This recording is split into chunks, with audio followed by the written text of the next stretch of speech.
Hey y'all, I'm back. I know it's been a while since I've been on here, but I'm back feeling good, feeling great. How y'all doing? Thank you guys for clicking on today's video. Today we are going to be diving into Agatha All Along, the highly anticipated spinoff from WandaVision, which surprisingly took Disney Plus by storm back in early 2021.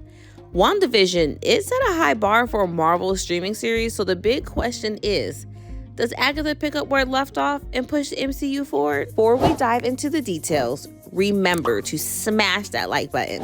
It is honestly the best way to support our channel. And if you haven't yet joined our family, hit that subscribe button so y'all don't miss any of our reviews. All right, y'all. Little tiny spoiler alert ahead. Let's talk about where this story might be taking us and how Agatha could be stirring up some serious magic in Marvel's future. Magic, you see what I did there?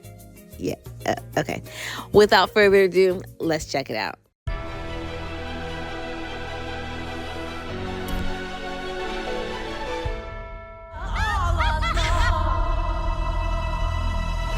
No. What really happened to you? All right, you guys, we joined Agatha, and she gives us her backstory through a mini-series on, her witch tales, her old witch stories, basically. And we were introduced in WandaVision and didn't know too much about her unless you knew the lore, like the backstory. And spoiler alert.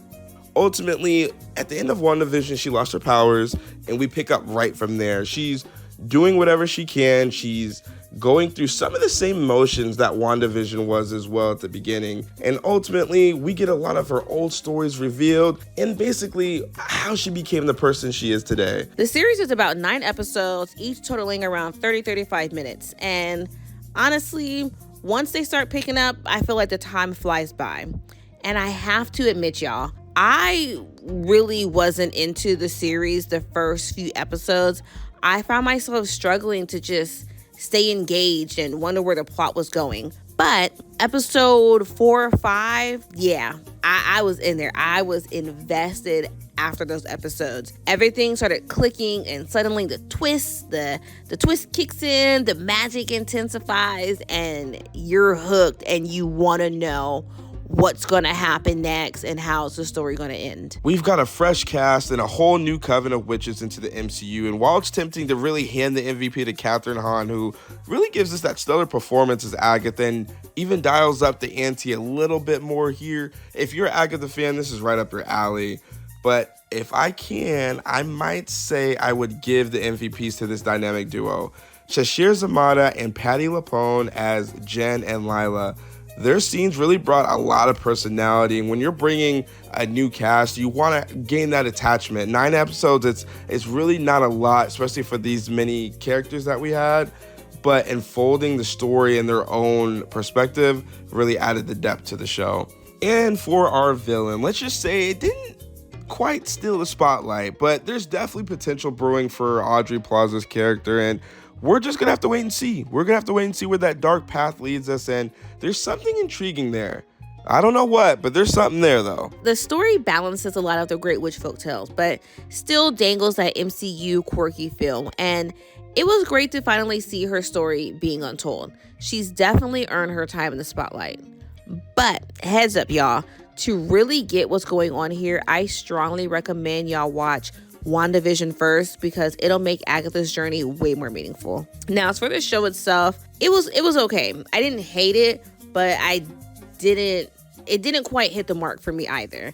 It had its moments, don't get me wrong, but I honestly don't see myself rushing back to rewatch anytime soon, if not ever. I have to agree. It's definitely a one-time watch, but honestly, this is exactly what the Disney Plus shows are made for, or what they should have been made for, giving us these side quests that dive into the layers of the character story. So, what does Agatha All Along really give us? It's a glimpse into dealing with grief and messy ways that relationships impact us all. Not that coming up with a plan for world domination is a healthy coping strategy, but hey, sometimes pain does strange things to people. You still here? Step! Step!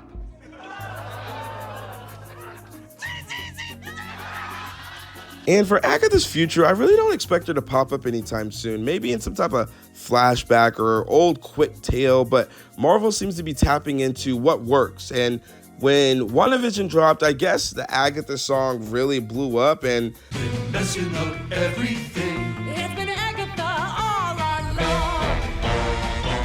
I mean, if y'all listen to it and that's y'all jam, that's, no judgment from me, of course. On a different note, I have to give props to Marvel for keeping the flame alive for the Young Avengers. And stories like this really keep that idea simmering just a little bit longer. Even though it doesn't really seem like it's still in line, a little ways off, honestly. I want to see if they can pull it off. They've already started this spark, so let's see if they could pull it all together at this point.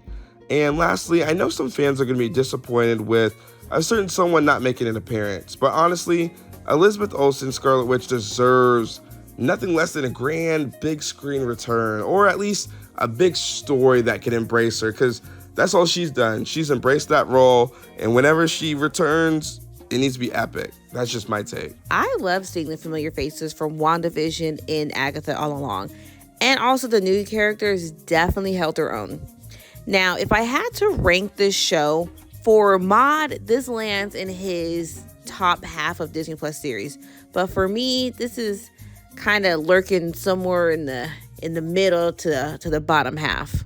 Don't get me wrong, it's fun and entertaining, no doubt. Though, I have to admit, some scenes feel a bit forced and maybe even a little fillery, but just when things slow down, those different characters' perspectives will put me right back in.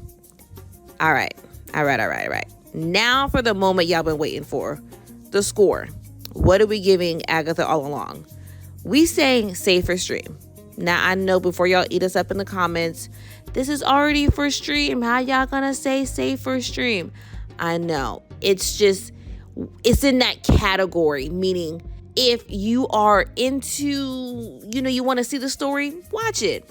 If you don't care to, don't watch it. It's not a must. We don't say, oh, you need to watch it. You catch what I'm saying? Y'all catch my drift? Now, even though this may not be every Marvel fan's cup of tea, I still think some will enjoy it. Take what we say with not necessarily a grain of salt, but, still make that decision for yourself. All right, you guys, now it's your turn. Did you honestly enjoy Agatha all along? With Marvel slowing down a bit and spacing out his projects, do you think the pace is going to pay off in the long run? I'm genuinely curious. Let me know. Drop your thoughts in the comments below. And as always, we appreciate every single one of you. Don't forget to check out our other reviews. And of course, if you haven't already, hit that subscribe button.